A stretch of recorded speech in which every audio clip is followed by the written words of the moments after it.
everyone, I welcome you all to our online learning platform.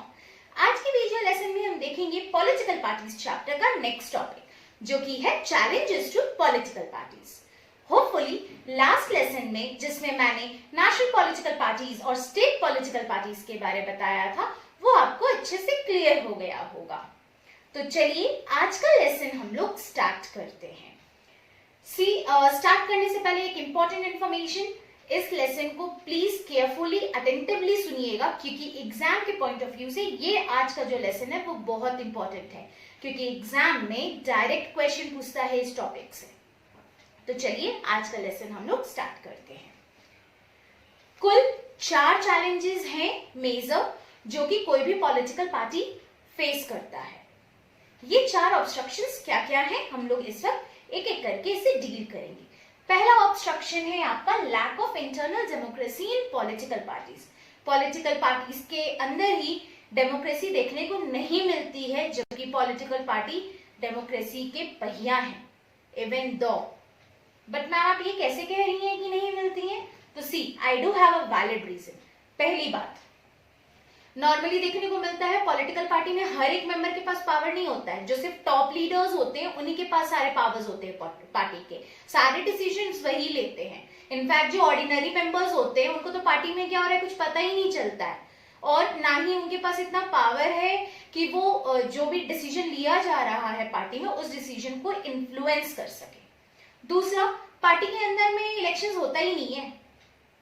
किसको secretary बनाना है, किसी को प्रेसिडेंट बनाना है, इसका कोई इलेक्शन नहीं होता, बस अपने से चुन लेते हैं कि कौन लीडर है, कौन प्रेसिडेंट है, कौन सेक्रेटरी है, कौन क्या है। ठीक है। तीसरा, ये लोग कोई रेगुलर ऑर्गेनाइजेशन मीटिंग्स हेल्ड नहीं करते, जब मैटर हुआ तब मीटिंग हुआ, वरना साल भर तक मीटिंग करने की कोई जरूरत ही नहीं है। इलेक्शन का समय आ रहा है, ओ अच्छा चलो मीटिंग करनी होगी, और ऐसे मीटिंग नो मीटिंग।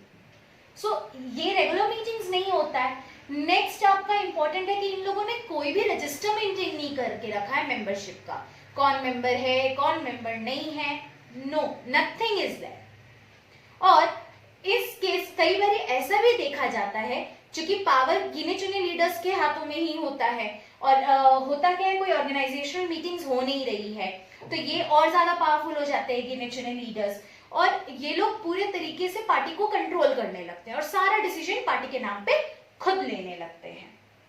ठीक है। एंड यस, इस तरह के पॉलिटिकल पार्टीज में ये भी देखा जाता है कि पार्टी के प्रति तुम कितने लॉयल हो, कंट्री के प्रति कितने लॉयल हो, ये मैटर ही नहीं करता है।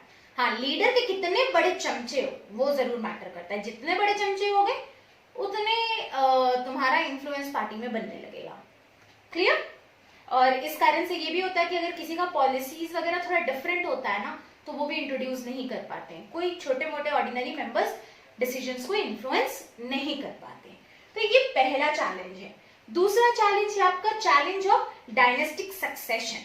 भाई ये डायनेस्टिक सक्सेशन क्या है? डायनेस्टिक सक्सेशन वर्ड का मतलब है कि एक ही खानदान राज कर रहा है। जैसे कि मान लो कि प्रेसिडेंट किसी पॉलिटिकल पार्टी का ए पर्सन है तो उसके बाद उसका बेटा बी ही बनेगा उस पॉलिटिकल पार्टी का प्रेसिडेंट, फिर बी का बेटा सी बनेगा, फिर सी का बेटा डी बनेगा। तो ये एक बहुत बड़ा चैलेंज है। होता क्या है, देखो पॉलिटिकल पार्टी में जो भी प्रेसिडेंट बने या जो भी लीडर बने उनके लिए जरूरी होता है कि उनके पास एक्सपीरियंस हो और वो उस काबिल हो। बट देखा क्या जाता है कई बार पॉलिटिकल पार्टीज में एक ही खानदान राज कर रहे हैं। पहले दादाजी थे, फिर दादाजी के जाने के बाद पापा जी बने, फिर पापा जी के बाद मम्मी जी बन गई, फिर मम्मी जी के बाद बेटा जी बन गए, फिर बेटा जी के बाद उनका बेटा जी बनेगा और इस तरीके से तुम्हारा सक्सेशन कैरी होता है। अब जस्ट इमेजिन करो, दादाजी तो बड़े अच्छे थे, दिमाग था, उसके बाद दादाजी के बाद पापा जी के पास भी दिमाग था, पर ऐसा हो सकता है ना कि पापा जी के बाद जो बेटा आया है उनके पास वो दिमाग नहीं हो, वो उस काबिल नहीं हो। बट नहीं भाई, डायनेस्टिक सक्सेशन चल रहा है तो वही लीडर बनेंगे। तो ये एक परेशानी है जो कि देखने को मिलती है क्योंकि जो डिजर्विंग कैंडिडेट्स हैं उनको टॉप लीड का पोजीशन नहीं मिल पाता है। तीसरा जो चैलेंज है वो ये है कि आजकल देखने को मिल रहा है कि दिन बर दिन पॉलिटिकल पार्टीज में मनी और मसल पावर का इन्फ्लुएंस बढ़ता चला जा रहा है। कुछ पॉलिटिकल पार्टीज तो करती क्या है, देखो पॉलिटिकल पार्टीज को चाहिए अपने पार्टी को चलाने के लिए फंड कौन देगा? तो रिच पीपल ही डोनेशंस के थ्रू फंड दे सकते तो बहुत बारी ऐसा हो जाता है कि जो भी पॉलिटिकल पार्टी होते हैं, उनके जो भी पॉलिसीज प्रोग्राम्स होते हैं, वो अमीरों के द्वारा बहुत ज्यादा इन्फ्लुएंस हो जाते हैं। इनफैक्ट कई बार तो ऐसा होता है कि ये पॉलिटिकल पार्टीज जो होती हैं, ये रिच कैंडिडेट्स को उतारती है, ये वैसे कैंडिडेट को उतारती है इलेक्शंस में जो कि पार्टी के लिए ज्यादा से ज्यादा फंड जुगाड़ कर सके। इनफैक्ट कई बार तो ऐसा हो चुका है कि क्रिमिनल्स तक को उतार दिए, क्योंकि उनको उससे लगता है कि भैया इनको वोट ज्यादा मिल जाएगा, इलेक्शन जीत जाएंगे और फंडिंग भी हो जाएगी, सो इनको बना दो। कई बार ऐसा भी देखते हैं कि तुम्हारा टिकट, जो क्रिमिनल वगैरह होते हैं वो ढेर सारा पैसा दे करके पार्टी का टिकट ले लेते हैं और इलेक्शन खड़े हो जाते हैं। तो इस तरीके से डेमोक्रेसी मेरा हैम्पर होता है, कंट्री का भी डेमोक्रेसी हैम्पर हो रहा है, और ये बहुत डेंजर होता है किसी भी डेमोक्रेसी के लिए। तो ये था आपका तीसरा चैलेंज। अब चौथा और आखिरी चैलेंज है आपका no meaningful choice to voters. Initially जब पॉलिटिकल पार्टीज का कॉन्सेप्ट आया था तो 2-3 तरह तरह के पॉलिटिकल पार्टीज आते थे और सबके आइडियोलॉजिकल थॉट्स जो होते थे वो डिफरेंट होते थे। बट रिसेंट टाइम्स में देखा जा रहा है कि अब जो भी नए पॉलिटिकल पार्टीज आ रहे हैं वो मोर और लेस बिल्कुल सेम होते हैं, उनका जो थॉट है वो बिल्कुल सेम है, मतलब ज्यादा कोई डिफरेंस नहीं है उनके थॉट में। जैसे कि एग्जाम्पल आप देख लो, ब्रिटेन में जो 2 पार्टियां पाई जाती हैं, कंजर्वेटिव पार्टी और लेबर पार्टी, इन दोनों का आइडियोलॉजी जो है वो ऑलमोस्ट सेम है, दे आर मोर और लेस सिमिलर, कोई खास डिफरेंसेस नहीं है। तो इसका इम्पैक्ट ये पड़ जाता है कि जो आपके पब्लिक है, जो सिटीजन्स है, उनको कोई चॉइस नहीं मिल पाता है।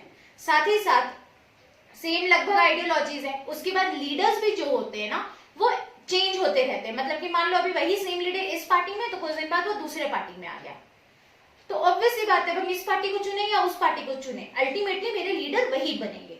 और अगर मान लो कोई आता भी है मेंबर बनना चाहता है जिनकी आइडियोलॉजी डिफरेंट होती है, पॉलिसी प्रोग्राम डिफरेंट होती है, तो उसको मौका भी नहीं मिलता है।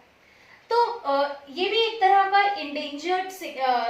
ये भी एक तरह का डेंजर सिग्नल है कि कोई डिफरेंसेस ऑफर नहीं कर रहे हैं। तो एक्चुअल जो था मल्टी पार्टी सिस्टम में कि वेराइटी ऑफ पार्टीज होंगी, वेराइटी ऑफ आइडियोलॉजीज होंगे, वो मिस आउट हो जाता है। ठीक है, so these are the 4 major challenges जो कि कोई भी पॉलिटिकल पार्टी फेस करता है। होपफुली ये चारों चैलेंजेस अच्छे से क्लियर हो गए। अगर हम एग्जाम की पॉइंट से बात करें तो एग्जाम में इस टॉपिक से 2 तरीके से क्वेश्चन आ सकते हैं, या तो डायरेक्ट पूछेगा explain the challenges to political parties, और नहीं तो कोई एक चैलेंज दे देगा और उसको आपको डिस्क्राइब करना होगा। जैसे for example explain the lack of internal democracy in political party as one of the major challenge to political parties. Clear? So please इस टॉपिक को अच्छे से क्लियर कर लीजिएगा, समझ लीजिए एक बारी। अगर नहीं समझ आया तो वीडियो फिर से रन कर लीजिए, एंड इवन दो अगर कोई डाउट रह जाता है तो आप उसे कमेंट सेक्शन पे पूछ सकते हो। I will be there to provide you the answers. So that's all for today. Hopefully आपको टॉपिक अच्छे से क्लियर है। और यस, अगर ये वीडियो पसंद आया तो प्लीज एक लाइक बटन तो बनता है, because that like gives me motivation to produce more and more lectures for you all. And yes, one more thing, अगर अभी तक आपने हमारे चैनल को सब्सक्राइब नहीं किया है तो जल्दी से सब्सक्राइब कर लीजिए, और हमारे हर एक अपडेट से जुड़े रहने के लिए बेल आइकन दबाना न भूलें। So that's all for today. Thank you, bye bye, take care.